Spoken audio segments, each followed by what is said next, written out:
আসসালামু আলাইকুম, কেমন আছেন সবাই? নতুন আরেকটি ভ্লগে আপনাদের স্বাগত জানাই। আজকে শনিবার, ঘড়িতে এখন 7টা মতো বাজে। সকালের কি নাস্তা করব সেটা ভাবতে ভাবতেই একটু মনে পড়ে গেল, কালকে না একটু ছোলা ভিজিয়ে রেখেছিলাম। কাবলি ছোলা, যেটা যেটা দিয়ে ঘুগনি বানাই, সেটা আলু দিয়ে একটু রান্না করব আর অল্প একটু পুরি বানাবো। সকালের এই খাবারটা একটু হেলদিও হবে, আবার খেতেও মজা লাগবে।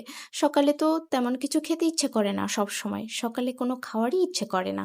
কিন্তু এরকম মুখরোচক যদি কিছু খাবার বানানো হয় বা রেডি থাকে, সেটা খেতে লাগে ভীষণ ভালো। আমি বাসায় আগে দেখতাম, আমার বাসায় নিত্য নতুন কিছু না কিছু খাবার রান্না হতো। তখন তো আর নাস্তা এগুলো থাকতো না, যেটা আগের দিনের খাবার থাকতো সেটা দিয়েই আমরা সকালের খাবারটা সেরে ফেলতাম। আলুগুলো ওই ডালের সাথে একটু সিদ্ধ করে নিয়েছিলাম প্রেশার কুকারে, সেটি দিয়ে আর এপাশে একটু মশলাটা কষিয়ে নিচ্ছি।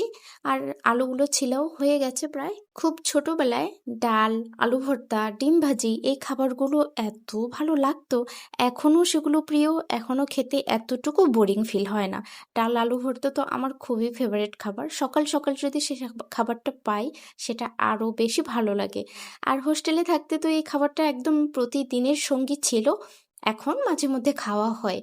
ডালটা দিয়ে দিয়েছি এই পাশে, আর আলুগুলো একটু হাতে ম্যাশ করে দিয়ে দিয়েছি। প্রায় হয়েই এসেছে তরকারিটা। একটু গরম মশলা আর অল্প একটু ঝোলের পানি দিলেই বাস হয়ে যাবে।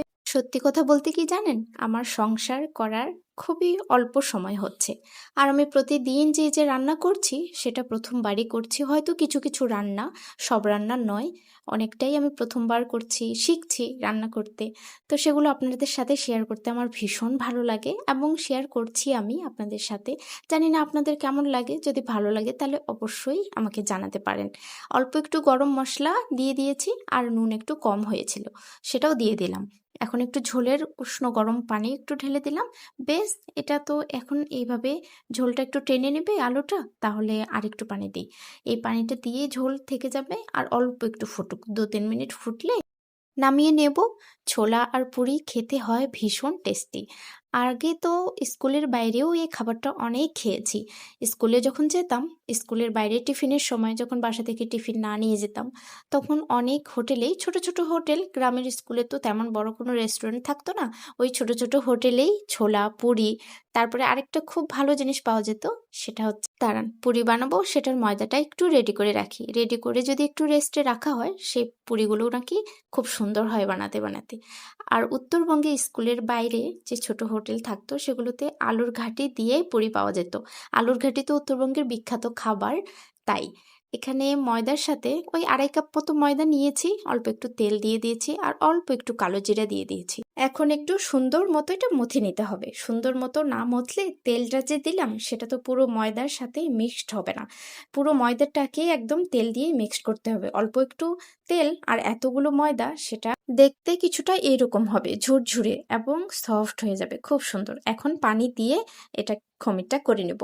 পানি দিয়ে আবার অল্প অল্প পানি দিয়ে হাত দিয়ে সুন্দর মতো করে মেখে নেব। একটু বেশি পানি দিলে যদি বেশি পানি হয়ে যায়, সেই ভয়ে অল্প অল্প একটু করে পানি দিয়ে এটা আমি মথে নিচ্ছি। সুন্দর মতো হয়েও যাচ্ছে কিন্তু।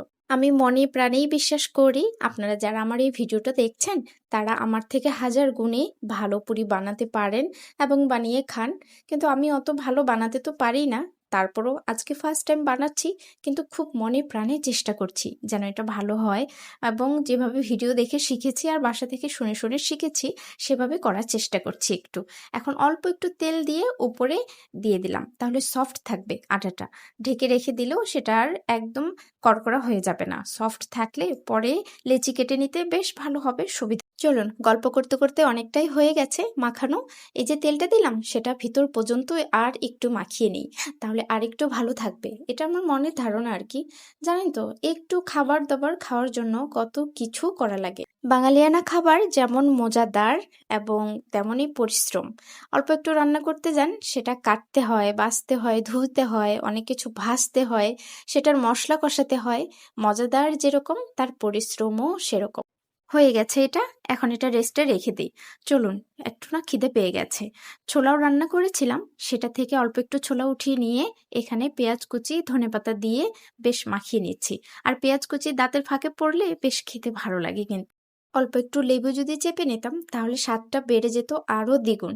যাক, এখন আর লেবু কাটবো না, আর অত বেশি দেরিও করব না। দাঁড়ান, ছোলাটা বাটিতে উঠিয়ে নিই। এটা উঠিয়ে নিয়ে আবার একটু ঠান্ডা হতে দেবো। ঠান্ডা হলে তারপরে তো ফ্রিজে ঢোকাতে হবে। অনেকগুলাই ছোলা একসাথে রান্না করে রেখেছি। এভাবে আমি প্রায় রান্না করে রাখি। এটা আমার খুবই সুবিধা হয়। আমি ফ্রিজ থেকে বের করে ডিউটিতে যাওয়ার আগে অল্প একটু গরম করে সেটা আবার খেয়ে যেতে পারি।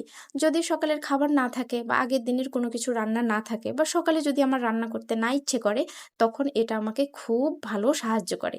এজন্য আমি বক্স ভরে ভরে এটা প্রায় রান্না করে রেখে দিই। এ তো আপনারা জানেনই, সেদ্ধ ছোলা বা রান্না করা ছোলা শরীরের পক্ষে অনেক উপকার এবং শরীরের অনেক শক্তি যোগায় এটা খেলে। এটা ঠান্ডা হতে থাক, এদিকে আমি পুরিগুলো একটু বেলে নিই।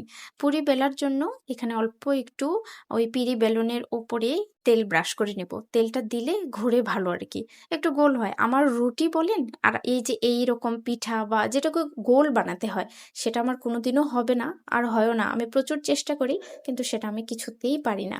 এটা তাও অল্প একটু হচ্ছে, চেষ্টা করছি, দেখি তারপরে কিরকম হয়। আঁকাবাঁকা হয়ে যায় নাকি। এই যে হওয়া শুরু হয়ে গেছে আঁকাবাঁকা, এখন আঁকাবাঁকাই হবে। আর কোনো মতেই এটাকে আমি গোল বানাতে পারবো না। না হোক গোল, আঁকাবাঁকাই হোক, কিন্তু বাসার রান্না সেটা খেয়েও শান্তি। নিজে বানাবো, আঁকাবাঁকা হবে আর গোলই হবে, খাবো তো আমরাই। আর আঁকাবাঁকা হলেও নিজের রান্না নিজে খেয়ে শান্তি পাওয়া যায় ভালো। ধীরে ধীরে হয়তো শিখেই যাব। এখন এরকম হচ্ছে, কিছুদিন পরে হয়তো ভালো হবে, আরও চেষ্টা করতে করতে। যাক, প্রথমটা একটু আঁকাবাঁকা হয়ে গেছে, এখন দেখি দ্বিতীয়টা কেমন হয়।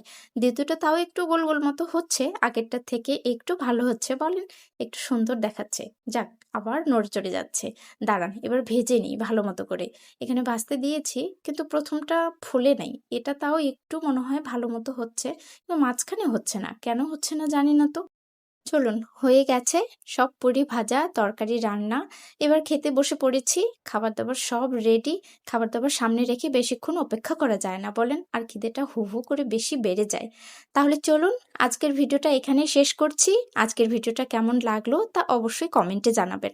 যদি ভালো লাগে একটা লাইক করে দেবেন। ততক্ষণ পর্যন্ত ভালো থাকবেন সবাই, সুস্থ থাকবেন এবং সাবধানে থাকবেন। দেখা হবে খুব শীঘ্রই নতুন অন্য কোনো ভ্লগে।